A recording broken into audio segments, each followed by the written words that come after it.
What is up, everybody? This is the Misfit Happy Hour. I am your host, Spencer Riegle, and this is the crypto portion of the podcast. Today, I have with me David from Paradigm. So, if you'd like to give a little rundown about your background and what do you do in the space? Hey, Spencer. Well, thanks for having me on. It's good to be here. Good to speak with you. Yeah, as you say, so I work at Paradigm at the moment. So Paradigm is a crypto derivatives liquidity network. So basically anyone trading OTC derivatives, options, future spreads, that's what we do. So an execution platform, but we settle at the exchange level. So we're settlement agnostic, provide liquidity on our platform, and so that's what I'm doing. So I'm director of institutional sales, so just building a business across Europe. We set up a London office back in June, and just trying to build the business out across Europe. And yeah, it's interesting for me. My background. So before that, I spent 18 years macro trading and sales in banks. So very much come to crypto from that sort of macro angle and think about crypto within a macro framework. So what's brilliant about Paradigm, it's a business that kind of feels familiar to me in terms of it's very much sort of focused on institutions and trading, and particularly derivatives as well, which I've got a deep background in. And I'm excited by what we're doing at Paradigm in terms of kind of facilitating that institutional adoption by providing the tools and liquidity to sort of trade crypto derivatives in a way that would be sort of familiar, I guess, to institutions in the TradFi space, but to be able to employ some of those same risk strategies in the crypto space. Perfect. And correct me if I'm wrong. And for those that don't know, some of the value add and most of the value add, I guess, for Paradigm is institutional or facing each other, right? So a lot of these other retail exchanges, you can do HFT, you can do some of this, but you can't push sized orders through, correct? And Paradigm is facilitating some of that order flow. Yeah, correct. So I mean, we kind of think of it as liquidity as a service, right? So in the same way that you go to, AWS to consume compute, we want our platform to be that liquidity network where you come to get kind of wholesale liquidity. So before we came along, it was always difficult, certainly to get any kind of size done on screens. So we kind of grew up in the options space. We were the first platform where you could trade options as a spread. But our whole thing is, so you're able to trade like multi-leg structures, and then we settle atomically at the exchange. So you're not running any leg risk. You're not at risk of getting hung on a leg, which anyone knows if they try to trade a spread on Deribit or on screen at any exchange can be sort of difficult and have its risks. And then we don't impact order books as well. So again, if you're trying to post size on an exchange, then you're going to be sort of moving prices against you and what have you. So the idea with us is you can kind of trade OTC, any size you like, any kind of structure you want, and then you shouldn't have to sacrifice some liquidity. So you're essentially dealing directly with a market maker who can price you on that, can price you as a spread if you're doing multi-leg structures or in whatever size you want. And then we just use the exchange as a settlement layer. So it's kind of getting the benefits of OTC trading, but without having to sign bilateral agreements with lots of different market makers to trade bilaterally. And all of a sudden on our platform, you've got access to 40 odd market makers that will price you directly, but the settlement layer will happen at the exchange level. So really, if you're trying to get any size done, if you're trying to do sort of more complex multi-leg structures, then Paradigm is a place where you want to go and trade. What are you guys seeing in terms of flow? Especially, let's kind of break it down, beginning part of the year and then second half of the year. Obviously, both have dynamically different events that happened.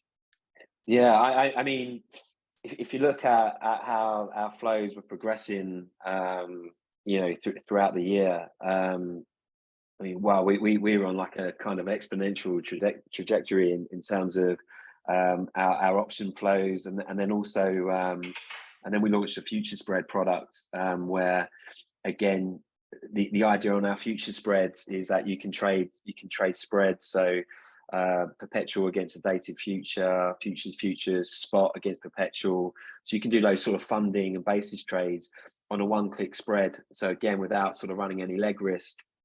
And market makers will stream and quote you as a spread, and settled atomically at the exchanges. So we are and we're still building that spread product. It really took off under FTX, partly because that was the first exchange where we launched the spot part of the product, and because they're margining, it kind of still suited it. So we're looking at other venues now that we can replace that, and we're working currently with Bybit and around their sort of unified margining and stuff as well. But yeah, so that product really took off as well. So we had this nice flow where the options was just on a nice sort of trajectory, and the volumes were sort of doubling year on year. And then we launched the FTX future spreads, I think mid to end August, and went from sort of naught to doing 200-300 million dollars of volume a day on that product. So the volume growth into November was exponential. I think we had six, despite the whole Luna and all these things, we had 6 consecutive months of record volumes, month after month after month, and capped out with November. That was a record volume for us. I mean, for perspective, I think Deribit had their record options volume in November. Obviously, volatility and the activity that induced, they had a record month, and it was a record options month for us as well. And I think I mean, in any given month, we're around 30% of Deribit's volumes, just to put that into context. Are you seeing any correlation between vol and inflows, right? So you're saying November was a record month, right? Of course, that's when FTX blew up. Was there correlation with the Luna and then 3AC and then further liquidations? Yeah, so if I think about how the years kind of played out, you know, like I guess the early parts of the year were kind of typical kind of vol plays and directional plays. Obviously a lot of volatility and the macros driven a lot of what we saw and have seen throughout the year. So that would kind of induce, you know, people putting downside plays and stuff like that. So the great thing about options, right, is that, you know, there's different ways that you're able to sort of trade and express a view. You're either trading directional views, so it's a nice way to express downside views, and then also you're trading volatility. Now you can trade that 2 ways, right? Either we think volatility is going to explode, or we think volatility is going to come down. So I think it surprised a lot of people when after Luna, when I think spot volumes kind of declined everywhere. We had this big deleveraging and people weren't trading so much in terms of spot or outright perpetuals, and yet our volumes kept going up and up. But again, it was a nice way for people to take directional views. So I kind of think the early part of the year, you had people playing vol and directional stuff, which was kindly more based around the Fed and the macro and what was going on there. Then you had the kind of blow up around Luna and that induced volatility, and obviously people wanted to then play downside, and I guess it was a very different type of risk to what we're experiencing now. Then we had a really good period where the focus was actually on the merge. Yep. God, that seems like a lifetime ago now, right? Yeah, definitely. So we had a great period where actually there was a lot of topside plays being put on, where people were trying to position directionally, sort of follow merge. There was lots of good spread plays as well, where people wanted to be long spot, but sort of in a market neutral way, long spots, and then, you know, sell like the perp or even sell the dated future. Again, hoping that if there was a fork, they might get the airdrop. So there's various sort of plays going on around that, which drove some really good business. And then we kind of got through the merge, and it was a kind of a classic buy the rumor, sell the facts type move. Right. Ethereum initially popped, and then we dropped back lower. So then you saw people kind of unwinding some of those top side positions they had on. And so that kind of drove things. And then we went through this period where like everything kind of quietened down, and something, and we can talk about this. I've been talking for a while about a shift in like underlying macro dynamic where we're starting to position, and I don't want to get too much into the pivot pause debate, but either way, we're positioning for the end of a Fed hike cycle, whereas the whole year's been about these aggressive hikes. And now as we go into 2023, you're starting to look at the end of that. Now how long they pause for and when cuts come, that's up for debate, but it's a very different dynamic when you've been trying to trade a Fed that are aggressively hiking to now slowing down, and eventually by March they're going to sort of finish that cycle. And what we started to see, I guess, as we approach the fall into November, was risk started to trade a little bit better. We had I think a miss on CPI, the first kind of sort of downside miss on CPI. NASDAQ seemed to really bottomed out and started to rally. And then the kind of trades were then again re-establishing some topside risk. And there's a strange thing in crypto where if you look in traditional markets, typically when stocks rally, volatility sells off, right? Because you tend to rally more slowly than you sell off. Right. Crypto being crypto doesn't always work that way. And so actually the rallies, when spot started to rally, spot crypto started to rally, then you start to see vol pick up. So there's both a directional play and then the vol plays around that. And if I think about when we came into November, I don't know, like Ethereum was around sort of 1500 or so, NASDAQ was rallying, I don't know, Bitcoin must be around 23,000 or something like that. Yep. And everyone's looking like we look like we're gonna take the next leg higher, and we're putting on plays around that. And then bang, FTX happened, sort of game changer for everyone. So then throughout the rest of November, we kind of saw the unwinds of a lot of trades. We saw some playing sort of downside, trying to sort of play the downside. But I'd say since then, since towards the end of November, most of what we've seen has been risk reduction flows. So, Right. so even if you had downside flows, sort of positions, sort of taking those off. Joe Crewy, actually, who a colleague of mine in New York, has done some sort of decent analysis, which we spoke about recently on our. We have our own kind of podcast, which we put on YouTube, The Big Picture, and he was discussing about the change in flows and basically like inter-dealer flows as a percentage of our flows have really jumped, which basically tells you typical like takers that are taking sort of directional bets or a view on volatility. They're not really taking risks. So right now, it's all kind of inter-dealer flows that are basically managing their books into year end. So we're now at a stage where I think commitment to risk, to actually taking on positions, is very low. It's now about just managing the books. We've seen a lot of guys squaring up risk into New Year, into the end of the year. And I kind of think there's two things going on. I think number one, I think everyone's trying to reassess their counterparty risk and do enhanced due diligence and all that sort of stuff. And then it's year end, right? People tend to sort of start to close up the books. You've had your year, and there's limited upside at the moment to kind of coming out and swinging the bat and trying to put on large risk positions. So it feels like a lot of people have gone back to cash. Volumes for us have slowed significantly.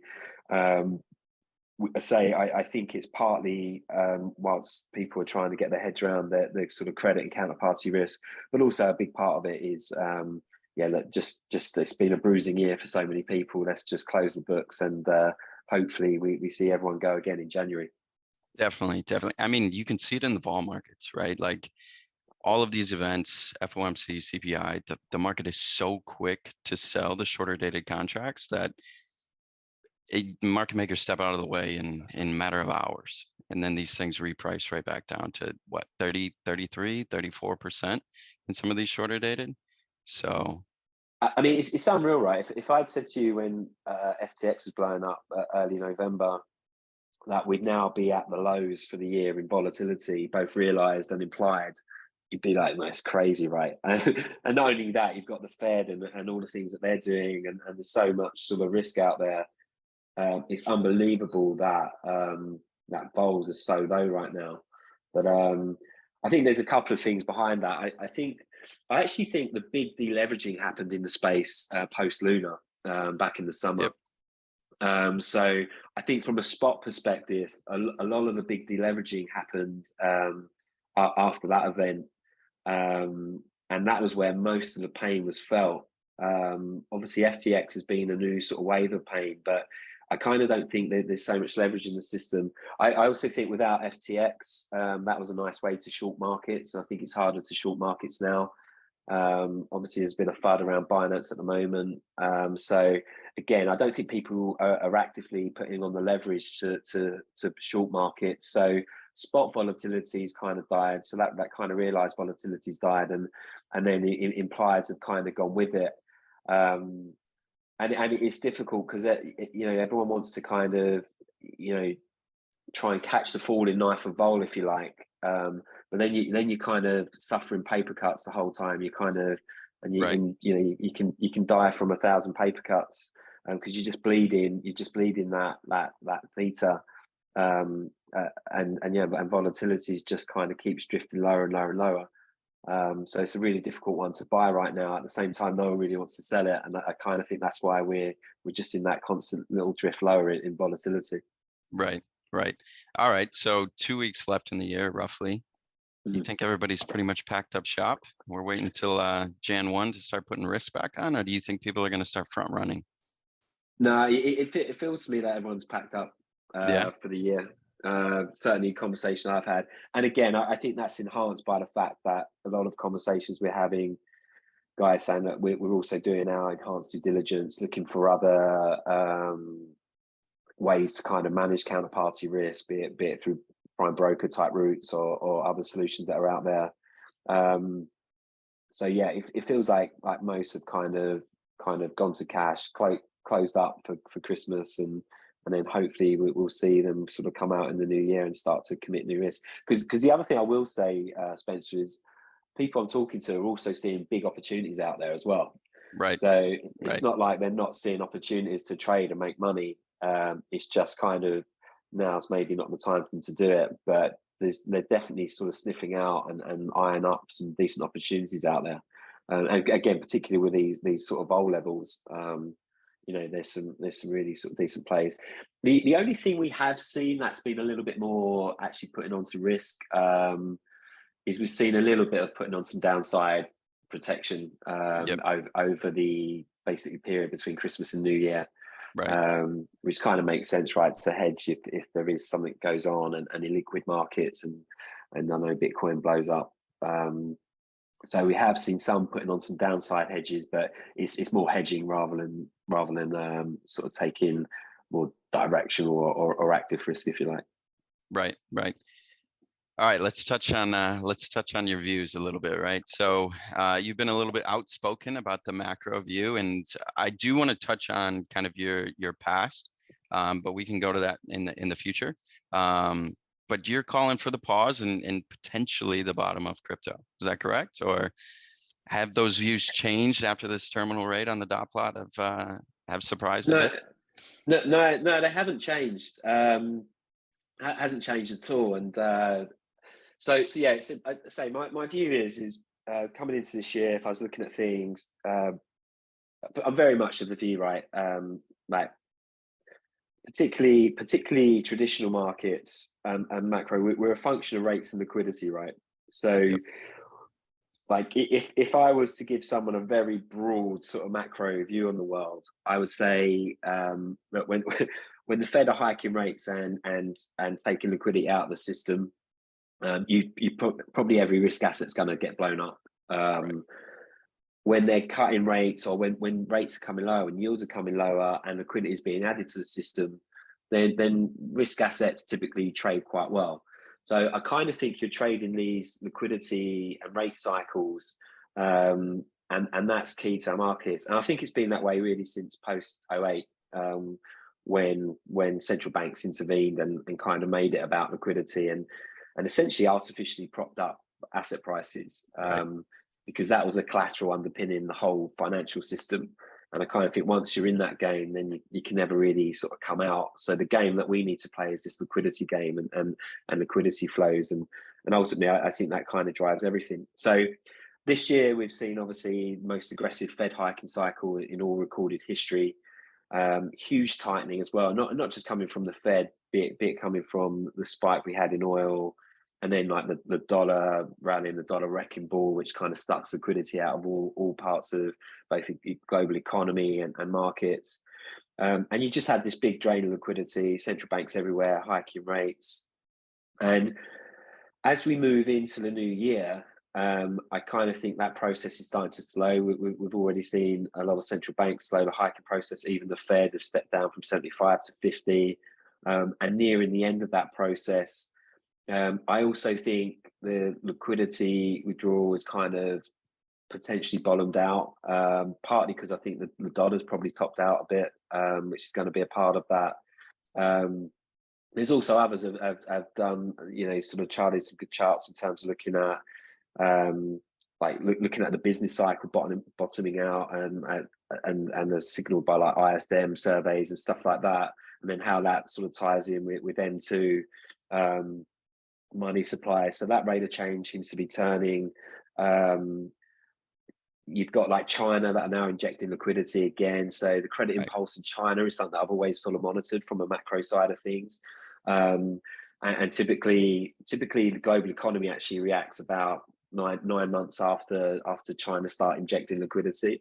And again, like if I look back, like historically, so the last time we had kind of this tightening, if you remember, like it kind of reminds me of 2018.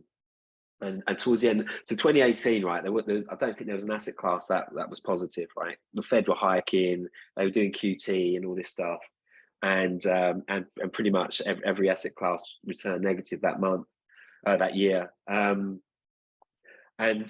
actually, if you look back, China in 2016, China really injected like a shit ton of liquidity into the markets, and the credit impulse was like at its highs. Right. And in 2017, we had this like global growth reflation trade where everyone went, oh, look, we're in this like reflationary world. And actually, if you look, well, no, it's just because China had injected low liquidity. And then China slowed that down kind of throughout 2017 into 2018. And if anyone will remember, going into 2018, all the talk was this global reflation trade. And then the Fed were hiking, what have you. And then all of a sudden, like everything kind of changed. We had... like we had every asset class get absolutely obliterated, and essentially global growth then seemed to turn lower again. It was like, oh, because we've overhyped. And actually, if you kind of followed like the Chinese credit impulse, you would have kind of been able to foresee that happening. And then we were back into cutting rates and what have you into 2019. And I kind of feel like we're going down the same path. China now are starting to say inject more liquidity, which again we won't feel maybe towards the latter parts of next year, perhaps. I feel like we've over tightened, but I just feel that kind of that tightening move, that liquidity withdrawal has kind of peaked, if you like, and then moving into 2023, we're going to be positioning for the pause, and pause is always followed by cuts. And then will also mean there's more liquidity being added. There's even like more liquidity kind of being added to the market at the moment. So the other thing I've been talking about on the liquidity front, right? We've got over 2 trillion being parked in the reserve repo at the Fed. And again, without getting too technical about that, but essentially there's a lot of money in the system, money market funds and in the banking system. There's generally like a lack of collateral in the system where we've flooded it with so much liquidity. So if that had to come into money market rates, then that would drive yields lower in the front end, which is kind of runs counter to what Fed policy is.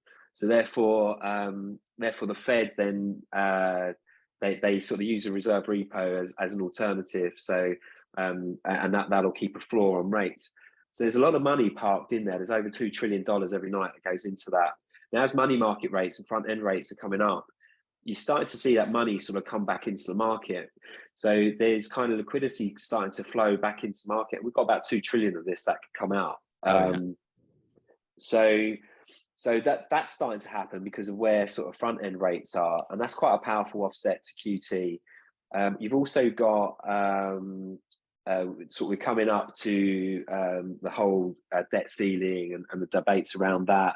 So what you're starting to see is essentially the Treasury start to spend cash and run down their balances that they have at the Fed, which gives them a bit more negotiating power into discussions around, right, guys, we need to raise the ceiling because we're going to run out of money. So when they're running down what they call the TGA, again, that's kind of a liquidity injection into the system. So you've got some kind of powerful offsets already to the quantitative tightening. And then, as I say, I think we're going to run the end on in terms of we're going to see central banks start to pause because the data's turning lower, right? We're seeing all the recession fears because I think inflation's actually going to fall faster than we think. But going back to as well, has that changed since the Fed on Wednesday? The thing that's interesting to me, okay, like they for their credibility, right, are going to have to stick with this whole, we're committed to bringing inflation down. Right. We're not going to stop until the job's done. I kind of think they use their set forecasts as less as forecast, but more to message. So I don't see them as a forecast. I think it's a look. We need to tell you that we're serious about this. Right. But I tweeted out earlier. But the thing I always say is look at the bond market. Right, it's the best economist out there, and that's the voice you should listen to. Now, 2-year yields they knee-jerk spiked higher, but 2-year yields are back to the lows of where we were going into the Fed post the weaker CPI last week. So basically, the bond market is telling you that nothing's changed in terms of where we think rates are going and where yields are going. So I'd be more worried about thinking something significant's changed post-Fed if 2-year yields had stayed higher. But then they're now back on the lows, and actually I think they tested lower on Friday and made new lows for the month on Friday. So I don't think anything's changed in terms of thinking that we're now pricing a lower rate environment looking out over the next couple of years. And I think that's quite significant for our markets. Thinking about the crypto market as a whole, and I mean, I talk to a lot of people that are in traditional finance. There seems to be a stereotype where it's not a liquid market, right? And so first off, that's probably a relative term to Forex, to the bond market, to all these other markets. Yeah, it's not liquid from that sense. However, how much capital do you think could efficiently be allocated to this asset class? And I say efficiently be allocated because I mean you're not going to allocate billions of dollars chasing tops. You're gonna do it when everything looks bleak. How much capital do I think can be allocated efficiently to crypto just generally? Generally. Yeah, I mean that's a good question, right? I mean, I think part of that question is going to come down to just having like the correct infrastructure, right, to allow it, and then also the regulatory environment is going to be huge to that. Sure. So I kind of think without the necessary, without like the sort of custody solutions that give the big institutions comfort, that's going to be huge, a huge driver of that. But like I think once we've got the sort of regulatory environment in place that can facilitate it, once we've got comfort around the risks that we're taking, then yeah, I don't see why this can't scale to something comparable with TradFi markets. But it's kind of a chicken and egg, right? It's not there yet, right? But it's as the money comes in, so these things will grow, so liquidity will grow, and what have you. But we're such a small sort of fraction of like global equities, global bond markets. If they're like 300 trillion type markets, and crypto now is less than a trillion, right? So yeah, but it's kind of problematic in terms of if you've got a big asset manager who wants to allocate something half decent, it's hard to do that without materially sort of moving markets. So I kind of think it's gonna be this sort of game where the demand sort of comes in and they can only deploy a small percentage, but then we'll kind of build around that with both the infrastructure and the liquidity provision, and then it'll kind of grow quite organically. But yeah, right now there's a reason why it tends to be a small percentage of most portfolios, and it's not just the volatility within it. I think it's the ability to scale. And yeah, there is what that number is, I'm not sure, but I certainly think it's so small at the moment that there's just so much scope for this to go for a lot more money to come into the space, and there is the ability to sort of scale it quite significantly from here. I mean, if I look at options as well, I mean I still see that as a huge growth area. I mean, I think options right now is about 2% of the derivatives market within crypto. In TradFi, that equivalent is about 20%. Yep. So in theory, options as a product can scale 10 times from here within the current model, and then you've got the growth of the sort of business as a whole and the asset class as a whole. So amidst all the doom and gloom right now, I kind of think it's still important to remember we're super early in all of this, like super early. And I'm still having conversations with institutions, some kind of real like big asset managers who are still trying to understand the space. And whilst I feel like what's gone on with FTX has probably put us back a little bit on that roadmap. Sure. And to be honest as well, like anyone who was skeptical of crypto is now even more skeptical. But I kind of think there's a lot of resource being put towards the space, and in a weird way, I think what's happened now will accelerate the move towards having in place sufficient custody solutions, prime broker solutions, and having the level of transparency required for actually all this big money to come in. And I don't think that's been knocked back as much as people might expect. I think people that are moving into the space kind of get this about. But they just need the right safeguards to commit institutional money into the space. They need the regulatory environment to start lining up to allow it to happen. But yeah, so I'm still excited about what's going to happen over the next sort of 2 to 3 plus years. And I actually think in a weird way this will accelerate us to get into that kind of one step back, two steps forward type move. Yeah, I mean, the regulatory framework, I feel like, has to speed up at this particular point in time. You can't have a $32 billion company just evaporate.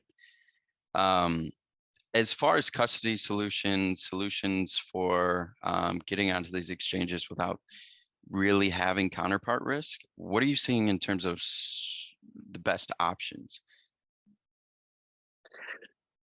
Yeah, I mean, so I guess a popular one that people are talking about is Copper. Sure. So, and what Copper are doing with their clear loop solution.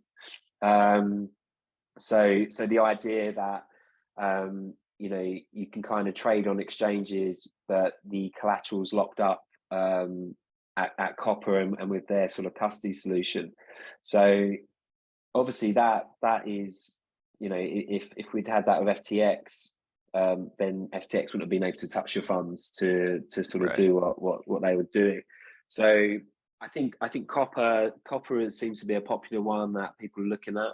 I'd say the issue with that at the moment is probably not enough exchanges that are integrated to make that particularly viable. Other custodians are looking at doing similar things with that sort of clear loop type solution as well. I know kind of Fidelity are looking around that, Zodia. So I guess other custodians, and I think what you're going to see, right, is they're all going to start kind of having a similar sort of solution. Right. The issue is right now is that it's not all there right now. Copper is probably the closest to having that. And then there's sort of various sort of prime brokerage solutions as well that people are looking at. There's a lot of talk around sort of Hidden Road and what they're doing. I guess they're trying to kind of take a more traditional PB approach where they're facing off to exchanges and taking on some of that sort of credit risk. So you've kind of got that, and then you've got like other PBs like the B Quants, Falcon X. So there's prime brokerage solutions. There's these sort of custody solutions that are kind of all trying to figure out how can we get market access to exchanges and protect our collateral. But yeah, the ones that seem to sort of be having a lot of conversation at the moment are with the likes of Copper, and mainly because I think of the effectiveness of this clear loop solution where you can kind of trade on exchanges, but with your collateral and everything sort of kept separate. Yeah, and I think that's sort of quite interesting at the moment. Interesting. I mean, for the bigger players to get involved, that I feel like it's a necessity. Yeah, and the issue as well is all these solutions come at a cost, right? So in a weird way, they kind of lend themselves to if you've got the economies of scale to be able to basically absorb those costs. If you're a smaller guy who's trying to trade leverage or run market neutral strategies, you've probably not got the size and scale and leverage to be able to swallow the cost of having an efficient PB solution or a custody solution like Copper, because then all of a sudden the small edge that you're making doesn't make as much sense. So then the other thing, of course, is then to look at the push towards more transparency within the exchanges, like proof of reserves and all this stuff, which again, unfortunately, is a necessary but not sufficient kind of response to everything, because it's only one side of the balance sheet. So it doesn't tell you much about the liabilities. But the other discussion clients are speaking to me about is, okay, so they're trying to do this enhanced due diligence, and then they're trying to take a view and kind of have almost like a traffic light system on different exchanges where, like, if they've got a greater degree of comfort around an exchange, be it because of their proof of reserves and their business models, what have you, then the bar for them in terms of the expected yield and return from those can be lower. Then okay, if we feel you're more of a risk, then for us to start running our strategies on your exchange, we need a higher return for it, which might then kind of justify the risk we're taking from a credit counterparty perspective. So that's another approach that I guess maybe as well some of the people that don't feel the custody or PB solutions are sufficient, that's kind of the way they're going to look at the world. Right.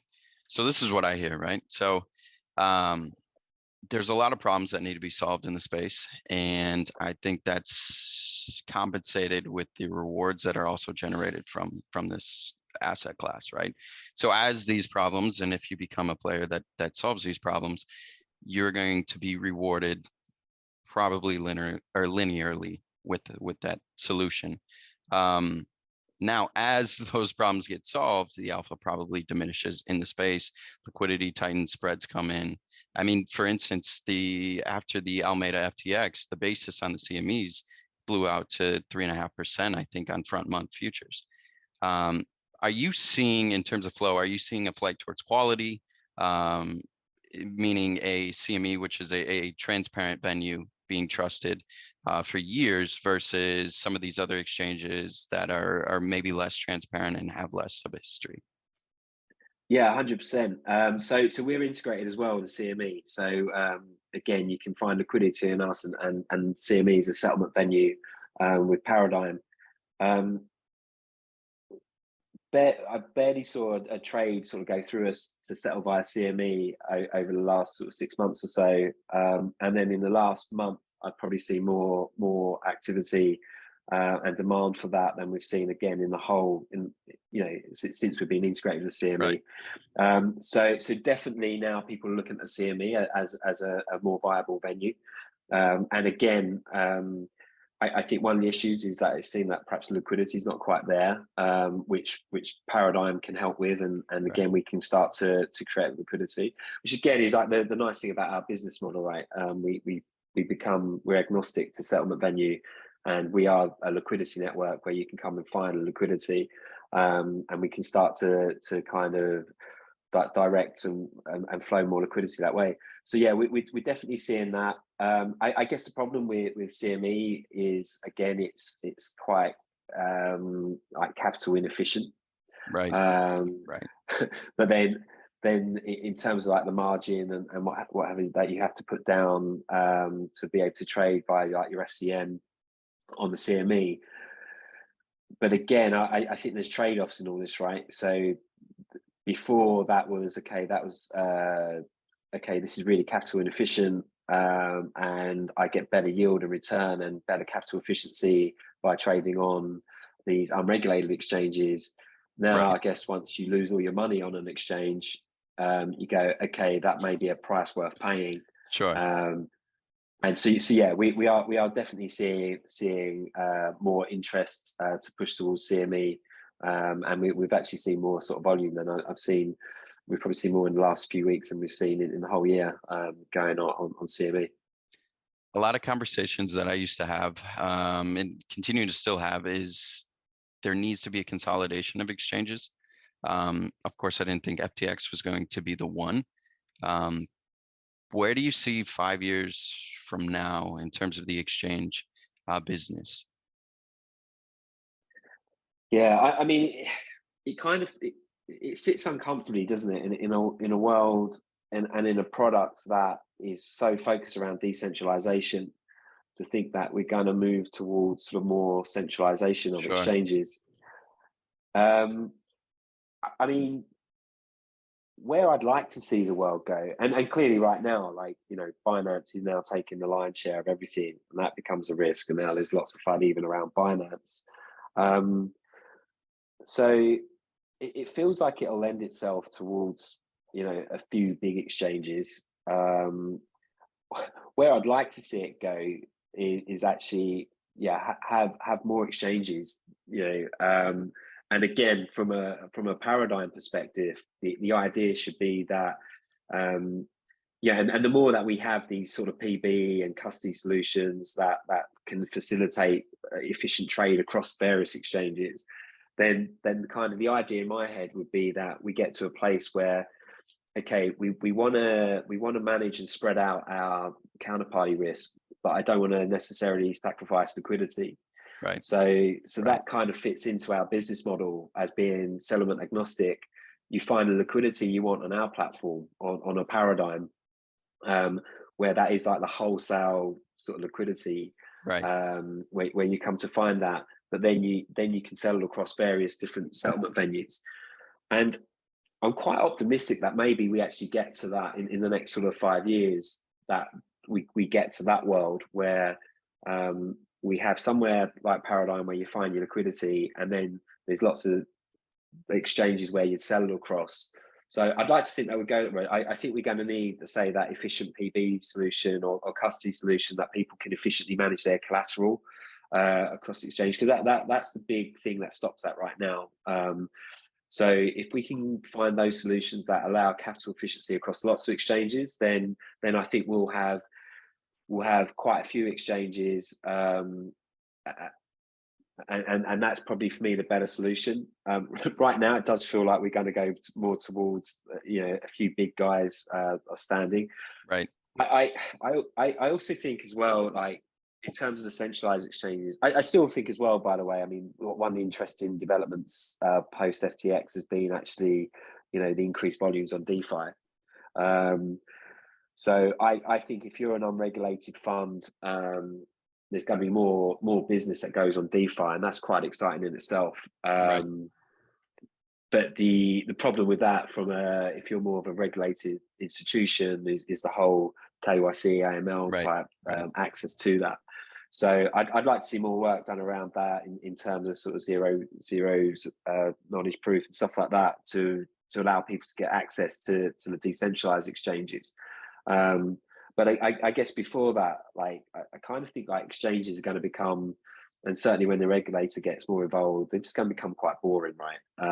In terms of, you're there you make your fees, you offer a certain amount of leverage to clients. all funds should be segregated, all client funds segregated, and you're literally there making fees, offering some leverage. Maybe you offer some sort of staking where you'll take a certain percentage of that, and it becomes again like, okay, we need scale to do this, so therefore you have 3 or 4 guys that are able to do it. Right. And they'll be the exchanges, similar to what you see, I guess, in the TradFi space. Right. Yeah, I mean, DeFi as a space has been incredibly interesting, especially the growth of it.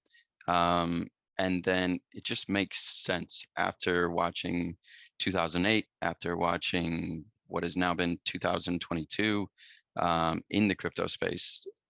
The common denominator is always the human influence. And so the code base in itself can't be changed, which is really interesting. Even some of the likes of Aave, Compound, some of the borrowing and lending protocols where you're seeing credit at risk, that gets liquidated, gets arbed out, and then it's solvent, which is fascinating to watch. From a capital efficiency perspective, right? Like if you're getting 150 TVL, it's a lot worse than what you can get in centralized space. What do you think? Do you think that the market migrates towards that for safety perspective, or do you think we as humans are always going to look for that edge? And if we can find it, we're going to push it. Yeah, I kind of think as humans, we always look for that edge, and then we get these blow ups. So then we then sort of move towards certainty and safety. And then it's amazing to me always how our memories are short, right? And then we start going, okay, like now we feel comfortable again. Now we look back for the edge. So I kind of think that's always going to play a part. So I think the biggest issue for DeFi right now is, certainly for the big institutions to come into the space, is the sort of KYC AML element to it. So just there's many that just aren't going to be able to go and play in that space. Right. But yeah, like you say. But then again, like the more appetite there is to play in DeFi and to run risk in DeFi, then some of those inefficiencies should start to get arbed away, or solutions come in to solve for them. Right. And the thing that really interests me about sort of crypto generally is, I was saying to someone the other day, like, we've kind of everything, like, you know, they say crypto's like dog years, right? Like it's like 1 year is like 7, and we play out these. I feel like we've kind of gone through the evolution of traditional finance that happened over decades. We've kind of done it in a few years in crypto, and I'm kind of always open to the idea that, you know, solutions come thick and fast within this space. So will we get the solutions within DeFi to make it more capital efficient? Like I can see that, you know, happening. So I still like to think that the future of this space lies in DeFi. And we'll find the solutions, be it from capital efficiency, be it from like the KYC perspective, and how institutions can comfortably access that space. I still think we'll get there over the next few years, but yeah, like, but institutions in the business of making money, right? So they will always migrate to where they can get edge, as long as they're comfortable enough with the risks that they're taking around that. And it's difficult to get away from that. Right, definitely. I mean, some of the DYDXs of the world, that they're not doing insignificant volume, right? I mean, it's competitive with some of the centralized exchanges. So yeah, exactly right. Yeah, so and you can see these things, and say it's been like really interesting to me to see how those volumes have picked up post FTX. And whilst there's a lot of panic and what have you around what's going on, and which we all understand. I mean, one of the things that I've been quite sort of a loud proponent of, and trying to, and particularly coming from the like traditional space, where, you know, there's lots of people that are so quick to want to jump on the, see, we told you this was one big Ponzi scheme. And the thing that I've been sort of very quick to point out is like, look, this was a failure of another centralized entity. And in fact, it kind of reinforces the whole value proposition for crypto, for Bitcoin, the idea that we need decentralized, trustless forms of exchange. Because the moment you're trusting anyone, be it an individual, be it an entity, even be it a regulator, right? Right. They historically always mess these things up. And so you kind of, the actual answer is more decentralization, and crypto and DeFi is kind of the answer. So it's interesting to me that we've actually seen volumes in that space pick up.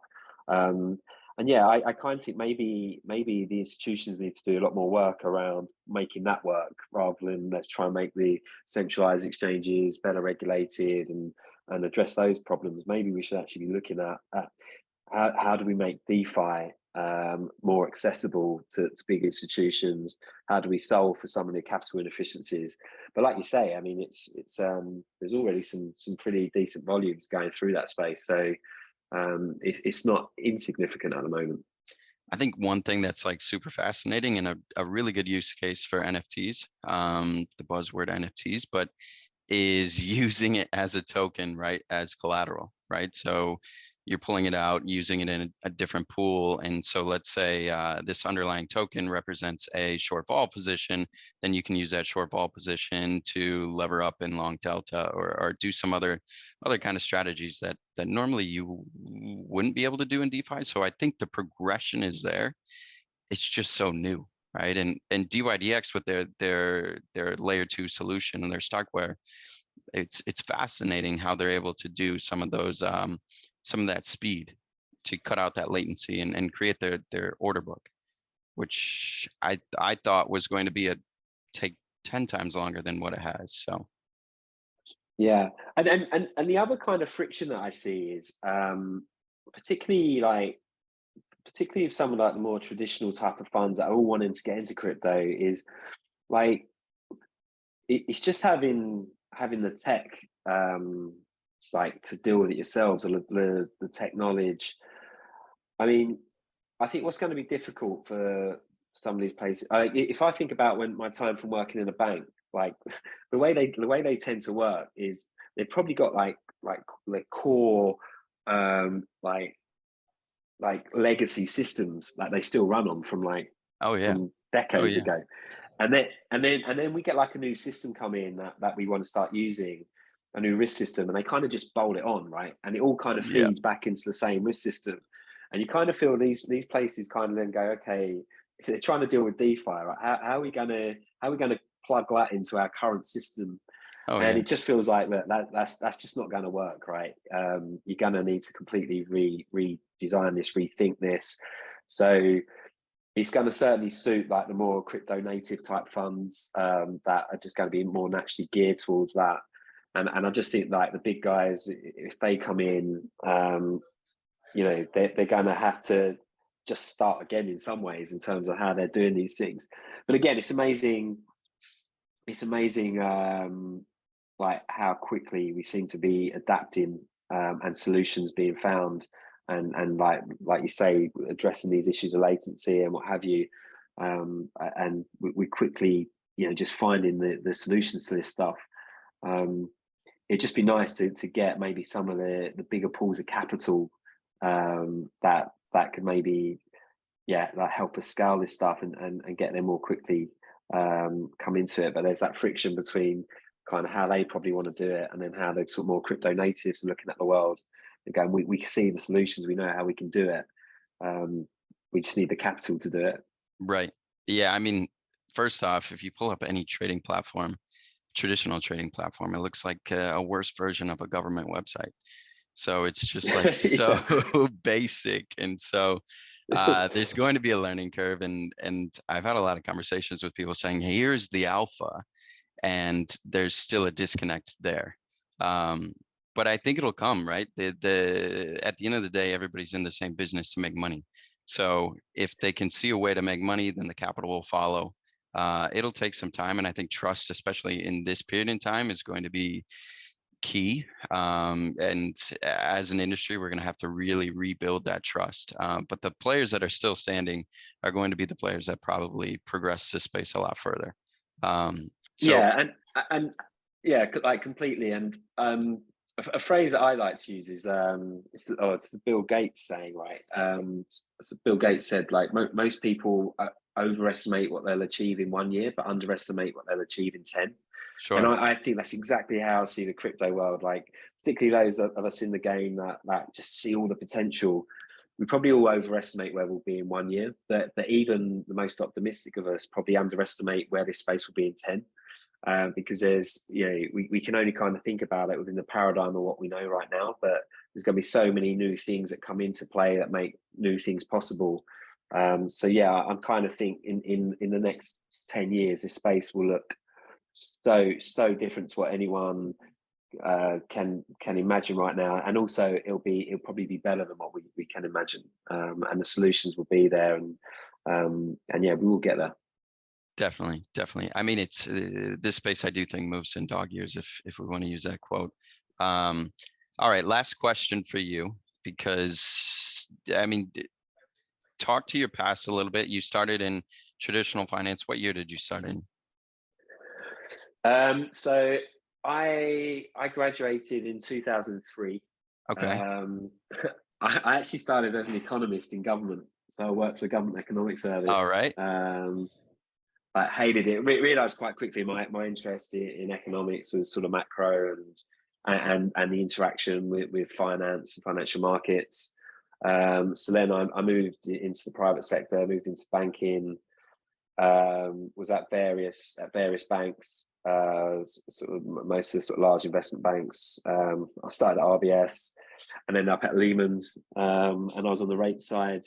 And Lehman's blew up, and long story short, ended up at HSBC, where I was more involved in the FX. But I'd always been involved in the institutional space, so sort of covering sort of hedge funds, big sort of asset managers. Sure.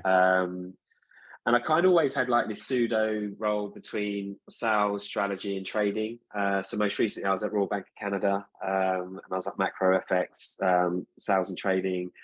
Kind of co-ran a prop book with we had a quant guy, quant trader, and we kind of combined his quant with my sort of macro, and we kind of did that, and then was also on the sort of sales side, speaking to hedge funds basically every day, and Sure. looking at ideas and ways to sort of try and make money. All right. So is this 2008 or is this 2001, or do you think this is a whole different beast in itself? In terms of crypto,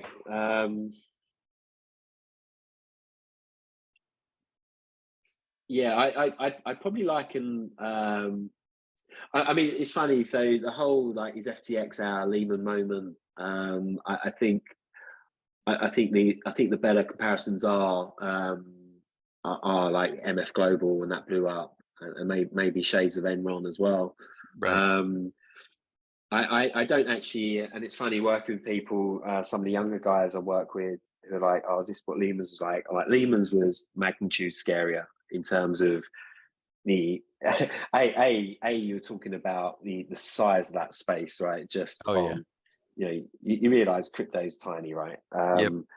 And then also like, it was the contagion effect and the wider societal impacts that Lehman had, where you were worried about your parents' pensions and you were worried about all these things. And don't get me wrong, like anyone who loses money particularly if it's to fraud or, all these things you don't want to see happen, but there's not such the wider ramifications.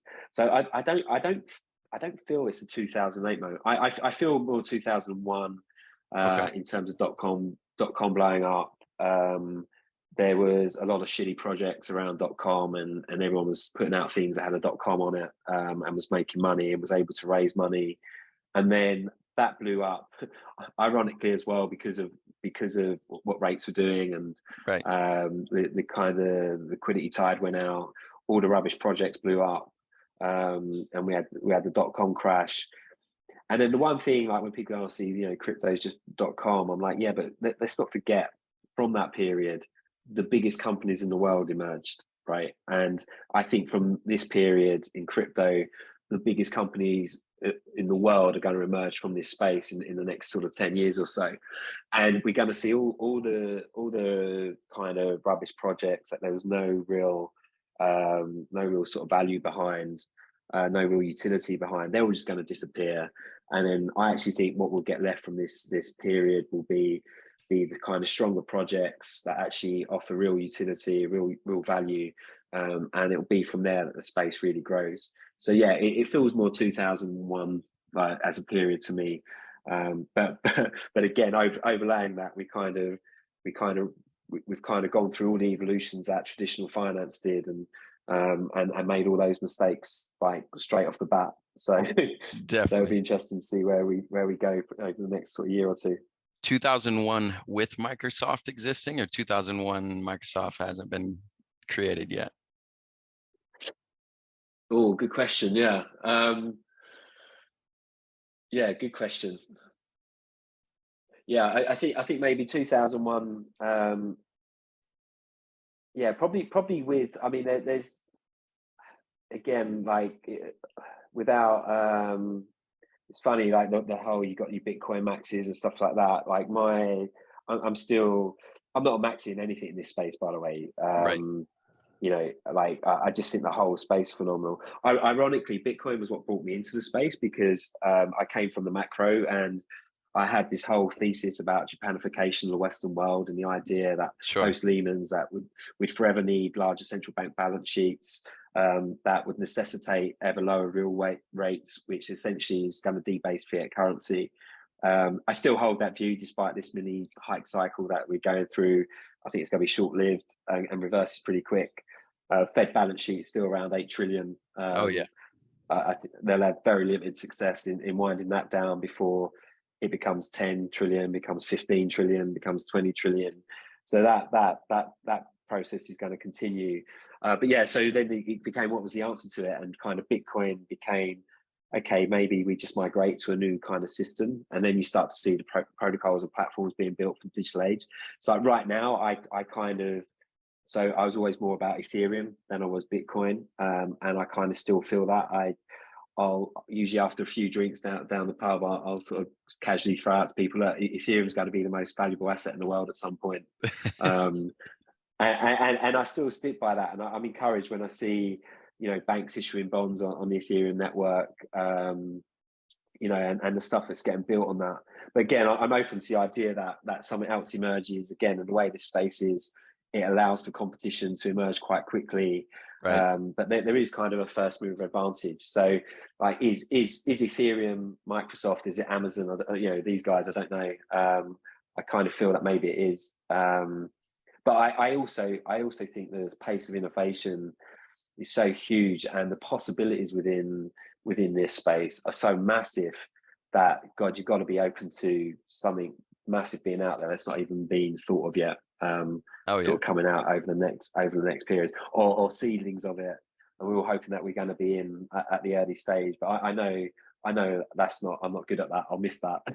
Yeah, definitely. So yeah, and lots of people can show you stuff, and I'm probably going to ignore the thing that's going to be the next big thing. But yeah, I think some of the stuff's there already. I think the Microsofts of the world are there. And then I'm also excited by the fact that there's so many other things that probably haven't even really started to take off yet, or even been thought about yet.